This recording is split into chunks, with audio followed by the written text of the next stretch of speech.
Bismillah ar-Rahman ar-Rahim. Assalamu alaikum wa rahmatullahi ta'ala wa barakatuh. Le cours se déroulera selon le plan suivant.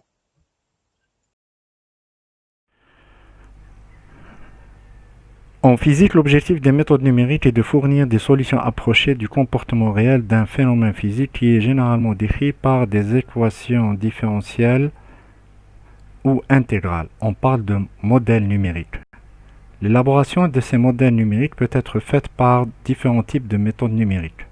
On citera la méthode différence finie, la méthode des volumes finis, la méthode du résidu pondéré, et parmi la famille des méthodes du résidu pondéré, on a la méthode des éléments finis, sujet de notre présentation.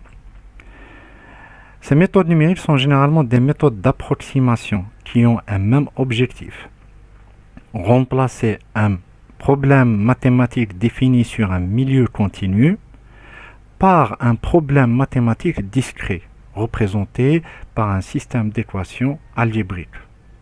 Donc c'est une équation matricielle. Donc c'est un problème de dimension finie que l'on sait résoudre numériquement. En effet, et d'une façon générale, les différentes étapes d'analyse d'un problème physique s'organisent suivant le processus schématisé sur la figure. Nous partons d'un problème physique dont le cadre précis de l'étude est défini par des hypothèses simplificatrices, donc hypothèses de modélisation, qui permettent de définir un modèle mathématique.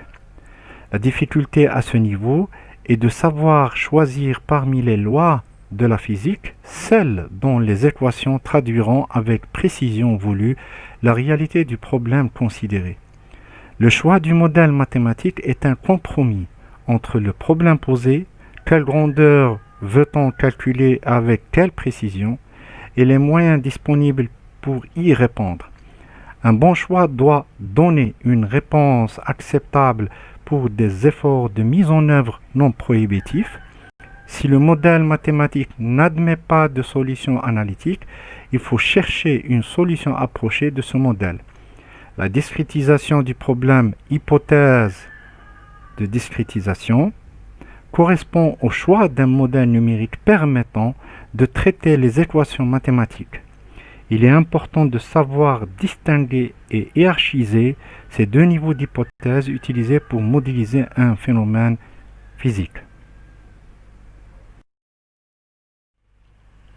La méthode des éléments finis consiste à remplacer le système continu par un système discret. La structure réelle est alors divisée en un certain nombre de sous-domaines appelés éléments, dont l'assemblage permet la reconstitution de la géométrie initiale. Chacun des éléments est relié à ses voisins par des nœuds, dont les degrés de liberté constituent les inconnus du problème. On vient de définir le maillage d'une structure, qui est l'ensemble des nœuds et des éléments utilisés pour la discrétisation. Cette discrétisation peut être faite selon la nature de la structure à étudier par des éléments monodimensionnels ou linéiques. On citera à titre d'exemple les éléments barres ou les éléments poutres. Ce sont des éléments qui impliquent systématiquement deux nœuds I et J. On peut utiliser pour des structures planes ce qu'on appelle les éléments bidimensionnels ou surfaciques. Ce sont des éléments 2D de type plaque. Ils peuvent se présenter sous forme de triangle ou de quadrangle. Pour les structures tridimensionnelles, on peut utiliser également les éléments 3D tridimensionnels de type solide. Il peut être de type tétraèdre, de type pentaèdre ou de type hexaèdre. Comme illustré sur la diapo, chacun des éléments utilisés pour la discrétisation utilise un nombre bien déterminé de nœuds. À l'origine, un nœud libre dans l'espace dispose de 6 degrés de liberté de déplacement. On a les 3 degrés de liberté de translation U, V, W, et on a les 3 degrés de liberté de rotation θx, θy et θz. En fonction de la nature de l'élément d'appartenance, élément à une dimension, 2 dimensions ou 3 dimensions, et des conditions aux limites appliquées à la structure étudiée, les degrés de liberté d'un nœud vont changer. Au fait, on va voir par la suite que ces degrés de liberté des nœuds sont les inconnues principales du problème de statique.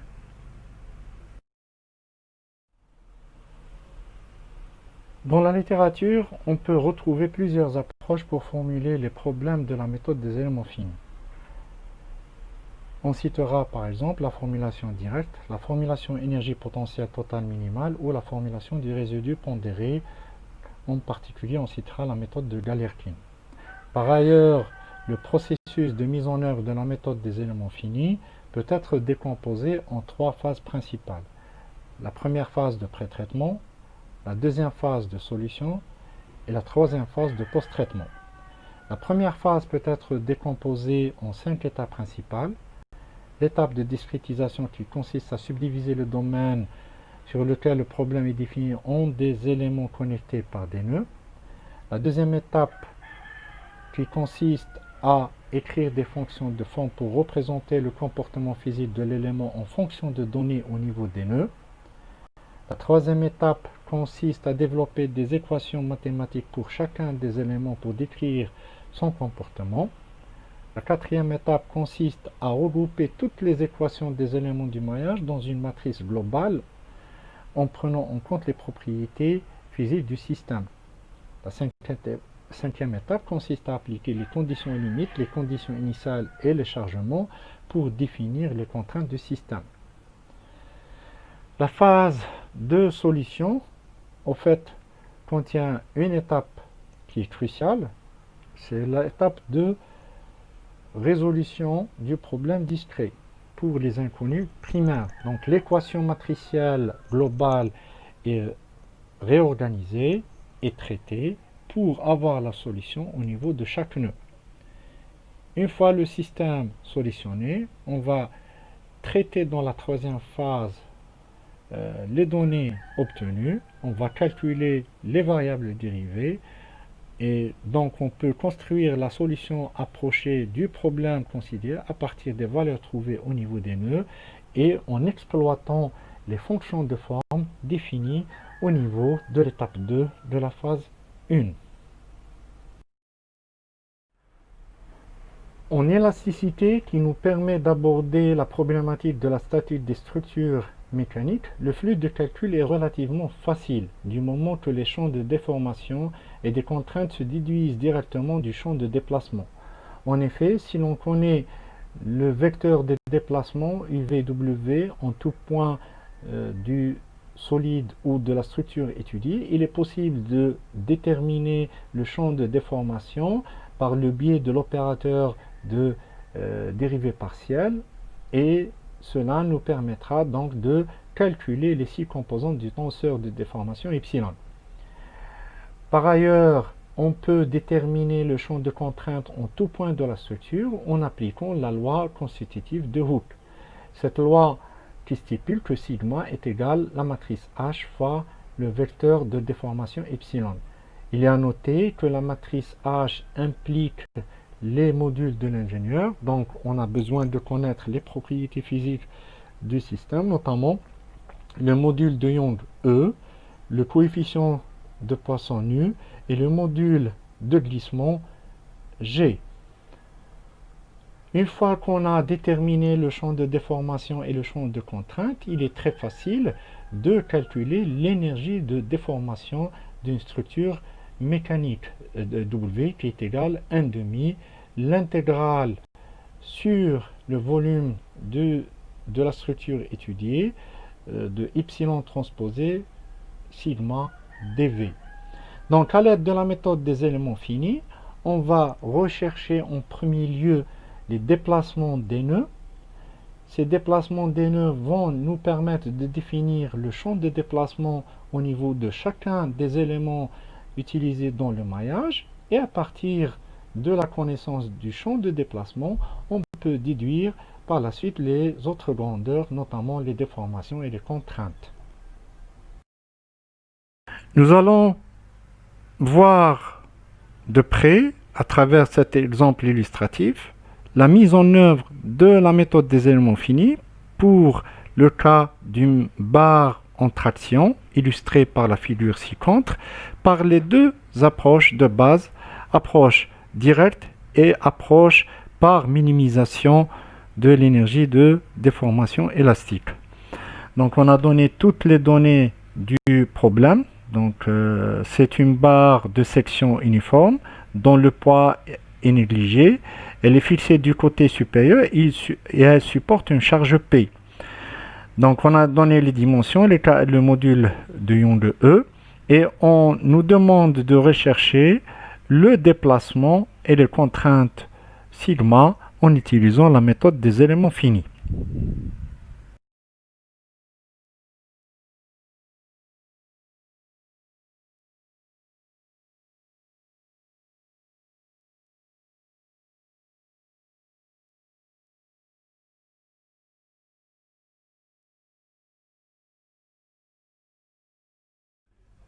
Commençons d'abord par la formulation directe.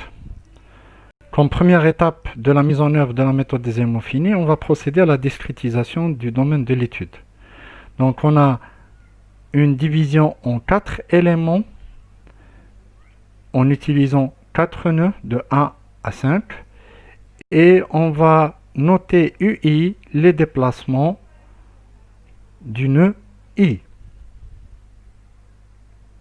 Chaque élément est assimilé à un ressort comme l'illustre la figure. Comme deuxième étape, il faut définir les fonctions de forme. Considérons un élément du maillage. Donc sa longueur est L. Quand il va subir un chargement F, il va se dilater de delta L. Donc pour chaque élément, on a, selon les lois de la résistance des matériaux, sigma est égal à F sur A, où A désigne la section de l'élément considéré, et la déformation est définie comme étant l'allongement relatif, delta L sur L.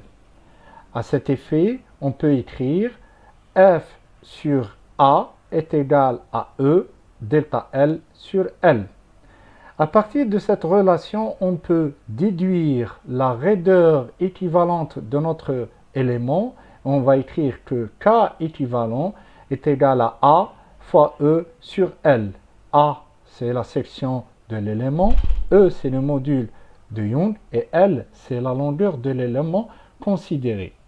Donc la loi de comportement de notre ressort équivalent, qui correspond à l'élément considéré, et F est égal à K équivalent fois UI plus 1 moins UI. UI plus 1, c'est le déplacement du nœud I plus 1, et UI, c'est le déplacement du nœud I. Donc on peut écrire que la déformation de l'élément est EI plus 1 moins UI sur L. Rappelons la loi de Hooke qui s'écrit sigma est égal à E fois epsilon. Donc, en résumé, dans cette étape, pour définir la fonction de forme, on a modélisé chaque élément comme un ressort ayant une raideur K équivalente. Les raideurs de chaque élément se calculent sur la base des propriétés du matériau. Comme troisième étape, il faut établir les équations de l'élément. L'isolement du nœud I permet d'établir les équations d'équilibre. Ainsi, pour les 5 nœuds, nous avons les équations ci-contre qui dénotent l'équilibre local au niveau de chaque nœud. Par exemple, au niveau de nœud 1, on a la réaction R1 moins K1 U2 moins U1 qui est égale à 0. Au niveau de nœud 2, nous avons K1 fois U2 moins U1 moins K2 fois U3 moins U2 est égal à 0. Enfin, pour le nœud 5, on a K4 fois U5 moins U4 moins P. P, c'est le chargement appliqué qui est égal à 0. Donc, ce système d'équations permet de décrire pour l'ensemble des éléments constituant le maillage le comportement physique de notre système de point de vue statique. Comme quatrième étape, on va procéder à l'assemblage. Donc, le réarrangement du système d'équations qu'on a écrit au niveau de l'étape 3 nous permet d'avoir le système ci-contre.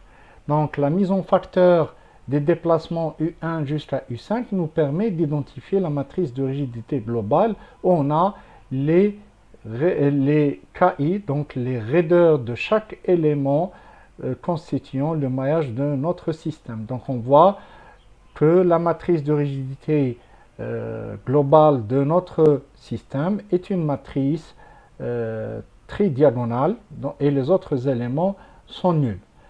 Le système qu'on vient de développer est de la forme K fois le vecteur de déplacement D qui est égal à F. Et donc ce système-là qui est utilisé pour décrire la statique de notre système et qui doit être résolu pour avoir les déplacements nodaux inconnus de notre structure. Dans cette cinquième étape, on va introduire les contraintes du système. Ainsi, si l'on considère les deux contraintes suivantes, U1 est égal à 0 et P est égal à 1000, la première ligne de la matrice de rigidité doit être changée pour pouvoir résoudre le système qui est à l'origine singulier et qui permet donc ainsi, une fois changé, de satisfaire la condition U1 est égal à 0. Donc une fois on a remplacé par la valeur P est égal à 1000, normalement, le système est solvable. Après avoir mis en forme le système d'équations, il est possible de procéder à la résolution du système d'équations pour déterminer les déplacements nodaux UI. Une fois les déplacements nodaux sont déterminés, il est possible de calculer les variables dérivées à partir de UI, et cela en utilisant la loi de Hooke, sigma est égal à E fois epsilon, et également on peut déterminer le champ de déformation epsilon à partir de la relation de base UI plus 1 moins UI sur L. On passe maintenant à la deuxième formulation, qui est celle de l'énergie potentielle totale minimale, qui permet de mettre en œuvre la méthode des éléments finis. Cette méthode s'inspire de la méthode de Rayleigh-Ritz, qui consiste à minimiser l'énergie grand E, qui est la différence entre l'énergie de déformation W et le travail grand T des forces de volume et des surfaces. Donc on écrira E est égal à W moins T. Le problème revient donc à rechercher le champ de déplacement U, minimisant E de manière à caractériser son équilibre. Ainsi, on écrira gradient de E est égal à 0 pour dire que l'énergie elle est minimale, donc stationnaire, ce qui veut dire que toutes les dérivées partielles de E par rapport au déplacement nodaux UI doivent être égales à 0. D'où le système d'équation algébrique, donc d rond de W par rapport à d rond de UI moins d rond de T sur d rond de UI est égal à 0. Donc c'est ce système d'équation algébrique qui va en fait nous livrer le système d'équation à partir duquel nous allons identifier la matrice de rigidité et pouvoir par la suite calculer les inconnus du problème. Mettons en œuvre cette formulation d'énergie potentielle totale minimale pour le cas de la barre sollicitée en traction.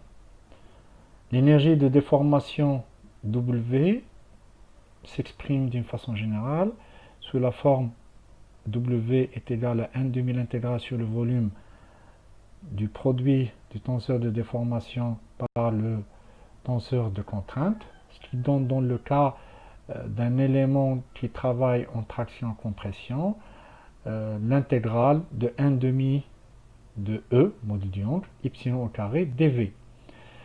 Ce qui donne, dans le cas d'une barre à section constante, 1 demi E epsilon au carré fois V. Cette formulation va être appliquée à chacun des éléments du maillage. Donc nous avons 4 éléments qui constituent le maillage de notre barre. Donc le volume de chaque élément, V, est égal à A fois L. Tandis que la déformation uniaxiale de chaque élément, compris entre le nœud I et I plus 1, va être donnée par l'expression WE est égal à 1 demi E UI plus 1 moins UI sur L, le tout au carré, fois AL. Donc cette formulation peut être développée davantage. Elle va nous donner donc AE sur 2L UI plus 1 au carré plus UI au carré moins 2 fois UI plus 1 fois UI. Si on applique cette formule pour chacun des éléments, donc de 1 jusqu'à 4, on va avoir les expressions W1, W2, W3 et W4. La somme de ces 4 expressions va nous donner l'énergie de déformation totale de notre barre qui va être utilisée dans la formulation de l'énergie potentielle totale minimale. Il reste maintenant à déterminer le travail des forces nodales. Passons maintenant au travail des forces extérieures appliquées au M nœud. Donc M est égal à 5. Donc si on regarde de près le IM nœud, où on a éventuellement la force FI qui va accompagner le déplacement UI du nœud numéro I. Dans ce cas-là, on va dire que le travail élémentaire réalisé est TI, il va être égal à FI fois UI, la force fois le déplacement. Ce qui fait que le total des travaux des forces nodales va être égal à la somme de I est égal à 1 jusqu'à M de FI UI. Notons que la dérivation partielle de cette quantité par rapport au déplacement nodal UI va nous donner directement FI. Dans le cas de notre système, on a uniquement la force P qui est appliquée au niveau du nœud 5, ce qui rend que l'expression grand T va tout simplement se résumer à F5 fois U5. D'accord? Donc l'expression, elle est relativement simple dans notre exemple. Donc une fois le travail des forces extérieures déterminé et l'énergie de déformation du système également déterminée, on peut appliquer maintenant la condition de stabilité qui stipule que l'énergie totale doit être minimale, ce qui fait que la dérivée partielle dE par rapport à DUI doit être égale à 0. Donc, on doit dériver par rapport à UI la différence la différence de W total moins T total. D'accord? Donc, cette dérivation par rapport à UI va nous donner un système d'équations qu'on peut représenter sous forme matricielle et on doit là donc introduire la fameuse matrice de rigidité Kg, donc c'est la matrice de rigidité globale de notre système, et donc le système d'équation se présentera sous la forme K fois le vecteur de déplacement U moins le vecteur F est égal à 0. Tout simplement, le vecteur F va comporter uniquement la charge extérieure P appliquée au niveau du nœud 5, donc ça explique le moins 10 à la puissance 3, et le vecteur de déplacement nodal qui comporte les 5 déplacements nodaux de U1 jusqu'à U5. Donc, en appliquant la formulation énergie potentielle totale minimale, on a abouti au même système d'équation que celui donné par la formulation directe. Comme conclusion de cette présentation, on peut dire que la méthode des éléments finis est une méthode numérique qui permet de résoudre une panoplie de problèmes de terrain décrits par un jeu d'équations différentielles ou intégrales. Ce type de problèmes sont couramment présents dans de nombreuses disciplines d'ingénierie, comme la conception des machines, l'acoustique et l'électromagnétisme. Nous, dans notre cours, on se limitera aux applications dans le domaine de calcul de structure, en particulier dans le domaine d'élasticité. Pourquoi utilise-t-on l'approche élément fini? Parce que c'est une approche très mathématique qui s'adapte à des géométries quelconques et complexes et offre la possibilité de prendre en charge des termes non linéaires dans beaucoup de situations. Elle est très utilisée dans le domaine de génie mécanique et en particulier dans les domaines multiphysiques. La mise en œuvre de la méthode des éléments finis nécessite essentiellement le maillage du domaine sur lequel le problème est défini en des éléments connectés par des nœuds. Cela permet d'avoir une forme discrète du problème original et qu'on sait résoudre. En élasticité, la mise en application de la méthode des éléments finis implique le calcul de la matrice de rigidité globale du système discrétisé. Cette matrice est la pièce centrale du processus de calcul qui conduit en général à un système d'équations algébriques linéaires dont les inconnues principales sont les déplacements nodaux. Une fois ces déplacements nodaux sont déterminés, on peut déduire d'autres grandeurs physiques comme la déformation ou le champ de contrainte.